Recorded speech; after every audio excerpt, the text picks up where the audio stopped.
That car is Dean Antonelli. Does it should a pretty good start? I would say so. Yeah, no question. Love this shot on board the Napa Auto Parts visor cam. For Ron Capps, you're seeing what the three-time world champ sees as he gets ready to race Blake Alexander. 5 thou on the starting line, the difference. Oh, a big explosion for Capps, and he's across the track into the wall hard. Blake Alexander got the win, 4:00:03 at 306 miles per hour. Ron Capps was leading that race, and the body blew off the Napa Toyota in the lights. He came across and smacked the left side wall. The safety safari rolls to the top end to check on the three-time world champion. Concerned look on the starting line for both teams, and Ron Capps has climbed out of what remains on his Napa Toyota.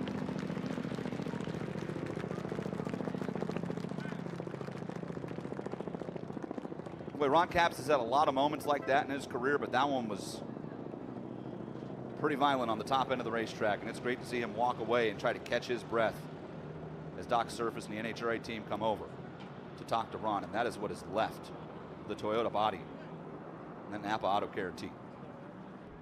And from the top end of the track, you'll see Ron Capps had a 5,000th advantage on the starting line. Now let's watch that car on the left lane.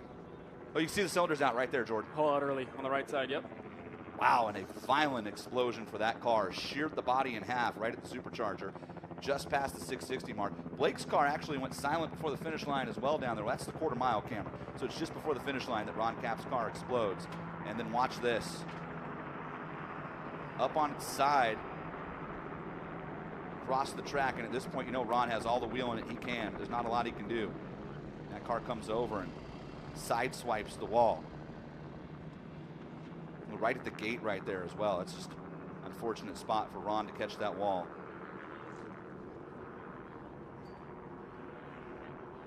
There's another look.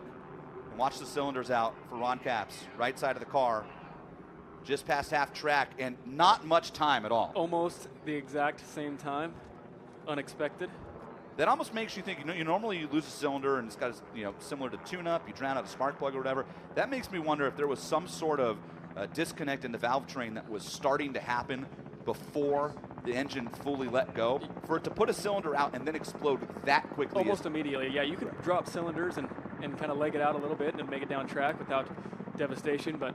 Well, look at the tweak in the car, too. Yeah. That side hit. There's one thing about these cars, right? It's hard to build a race car to, the side hits, right? There's just not a natural hit that you normally see in a race car, side to side, and you can see the way the chassis just tweaks down there. Obviously a scary moment for Ron Capps and for everybody who witnessed that massive explosion. Ron, the big question is, are you okay, my friend, and what happened?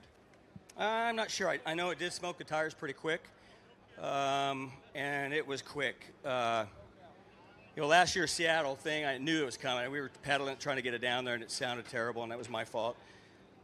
I don't know if I just didn't catch it in time, just didn't expect to smoke, and then didn't see Blake. But then it's just a blur. It banged so quick, so violent, and then it was a convertible again, but I had fire in my face. When it did it, it just started going left, and I'm living Forrest's accident, right? I know it's coming. I had no control, moving pretty fast, and I know it's going to be bad. And sometimes you know when it's coming, it's going to be bad, and other times you feel like you're in control, but I just kept picturing John's accident. That was right in front of us in Richmond. So I just hung on and just tried to brace myself, and when it hit, I honestly didn't expect to be awake afterwards, like it was going that fast, and then I was still awake. So, the paddings, all the stuff that, Eric Medlin and Force's accidents and all those things over the years have thankfully been fixed and upgraded so that I could be okay right now. I feel fine. We had a couple things that happened, as you could see there, came up by my feet, and no issues at all. So Simpson safety, all the stuff. But, man, I'm sure I'm not going to want to watch it because it was just hang on, and this is going to be bad. My family, everybody's here. And obviously I wanted to get out as quick as I can and wave to the camera so I know my mom at home and my dad and especially my wife and my kids are here. So, but, yeah, thankfully everybody you start want to thank chassis builders and Toyota and the bodies and all the work that we do. So I'm bummed we lost, and I'm really bummed. Anybody want to throw some money? As a partner, want to come in? That's the second new car, Bruno, and I feel so bad for Guido and the guys. It's a lot of money these cars cost. Thank God we got auto care and auto parts and Toyota to help us, but we're a single car team, and we're just doing our best out here. So we'll be okay. Got a week, and I got the best guys in the world with auto care, so Napa boys will get it fixed. We can fix the car. We're glad you're okay. Slowed down, mind you, at 300 miles an hour.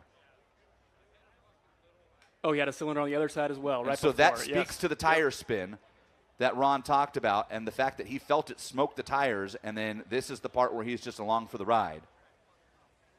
And that side hit, that's the one, right? Like, again, we talk about it's so hard to prepare yourself for that as a race car driver. Yeah, and Ron spoke about it. He just said he did the best he can to brace himself, and I think in that situation, that's all you can do. And he did a good job of getting it slowed down after the fact as well, and like we said, just happy he's okay. Dean Antonelli